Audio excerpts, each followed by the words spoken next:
Dear student, हमारे engineering material channel पे आप सभी का स्वागत करते हैं।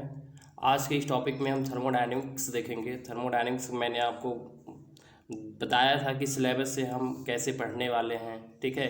तो पहले आपको हम बताएंगे थर्मोडायनेमिक्स किसे कहते हैं, थर्मोडायनेमिक्स की परिभाषा क्या होती है, ठीक है। तो देखिए, थर्मोडायनेमिक्स जो होता है का डिफिनेशन आप इस तरह से परिभाषित कर सकते हैं कि थर्मोडायनेमिक्स इंजीनियरिंग ब्रांच की वह शाखा है जिसमें हम एनर्जी का स्टडी करते हैं। अर्थात थर्मोडायनेमिक्स जो होता है इंजीनियरिंग ब्रांच की वह शाखा होती है जिसमें हम ऊर्जा का अध्ययन करते हैं, ठीक है। हीट और वर्क के रूप में, मतलब ऊष्मा जो होता है, ऊष्मा को कार्य के रूप में, हीट और वर्क के रूप में, ठीक है। और हीट और वर्क दोनों एक दूसरे में कैसे पारस्परिक परिवर्तन होते हैं, अर्थात जो हमारा हीट होता है और वर्क दोनों एक दूसरे में कैसे पारस्परिक परिवर्तन होता है, एनर्जी के परिवर्तन से सिस्टम के प्रॉपर्टी पर क्या इफेक्ट है, उसे हम थर्मोडायनेमिक्स कहते हैं, ठीक है। ये बहुत ही इजी डिफिनेशन है, तो आप लोग इसे एग्जाम में लिख सकते हैं, ठीक है। इसी प्रकार से अगला टॉपिक देखते हैं। आपको अगले टॉपिक में इंटरनेशनल सिस्टम ऑफ यूनिट, ये भी थर्मोडायनेमिक्स के बेसिस से बहुत इंपॉर्टेंट है। आप लोग तो क्लास 9th में ही पढ़े होंगे, ठीक है। इंटरनेशनल सिस्टम ऑफ यूनिट कितने प्रकार के होते हैं, तो देखिए थर्मोडायनेमिक्स के स्टडी में हम बड़ी संख्या में भौतिक मात्राओं जैसे टेम्परेचर, प्रेशर, वॉल्यूम, एनर्जी आदि की स्टडी करते हैं। जैसे क्या करते हैं, थर्मोडायनेमिक्स के अध्ययन में हम क्या करते हैं, बड़ी संख्या की भौतिक मात्राओं जैसे ताप, दाब, आयतन और एनर्जी के अध्ययन करते हैं। तो ये संख्या और माप की इकाइयों के संदर्भ में मापने योग्य हैं। वह जैसे जैसे वहाँ पे क्या होता है, वॉल्यूम को लीटर, क्यूब, मीटर आदि में मापा जा सकता है, ठीक है। तो देखिए, जो यूनिट होता है कितने प्रकार का होता है। यूनिट की 4 सिस्टम होती हैं। कौन कौन सा होता है, देखिए नंबर 1 एसआई होता है, ठीक है। एसआई को हम इंटरनेशनल सिस्टम भी कहते हैं, ठीक है। एमकेएस होता है, सीजीएस होता है, एफपीएस होता है, एक्सेट्रा, ठीक है। ये 4 सिस्टम होते हैं यूनिट के। तो इसी प्रकार के से देखते हैं आगे।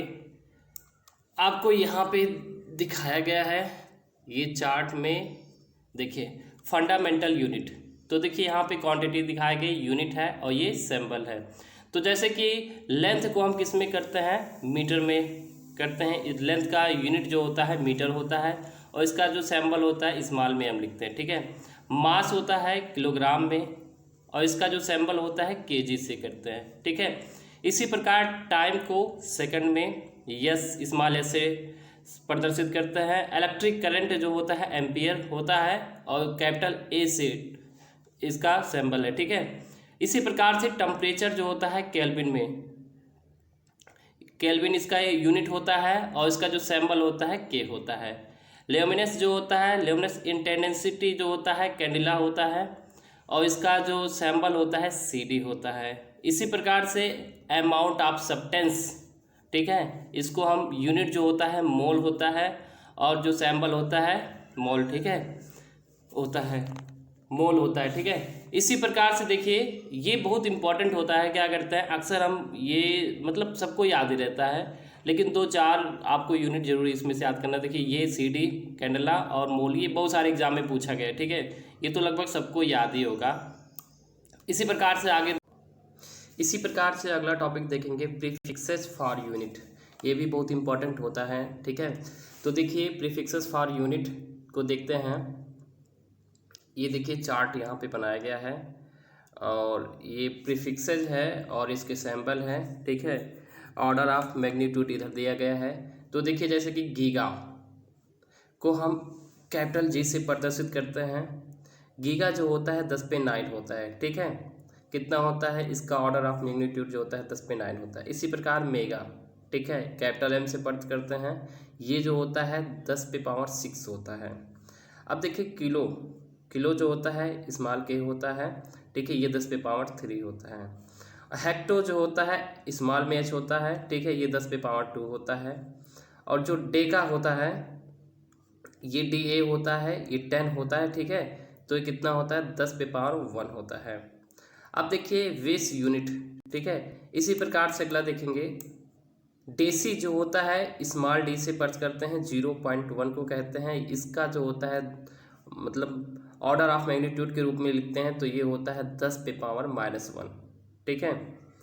ये सेंटी जो होता है स्मॉल सी से पर्च करते हैं, इसका मान जो होता है 0.01 होता है, 10⁻² होता है। इसी प्रकार से मिली जो होता है एम होता है स्मॉल में, ये इसका मान जो होता है 0.001 होता है, 10⁻³ होता है। इसी प्रकार से माइक्रो जो होता है म्यू जो होता है, ठीक है, ये होता है पर्च करते हैं म्यू से, ठीक है, ये जो होता है इसका ऑर्डर ऑफ मैग्नीट्यूड जो होता है ये 10⁻⁻6 होता है। नैनो जो होता है एन से पर्च करते हैं, इसका जो मैग्नीट्यूड होता है 10⁻⁹ होता है, ठीक है। तो इसी प्रकार से ये इम्पॉर्टेंट है, इसे भी आपको याद रखना है, ठीक है। इसी प्रकार से अगला टॉपिक देखेंगे नेक्स्ट वीडियो में, सिस्टम एंड सराउंडिंग किसे कहते हैं, ठीक है। तो अगली वीडियो हम मिलते हैं सिस्टम एंड सराउंडिंग के साथ, ठीक है।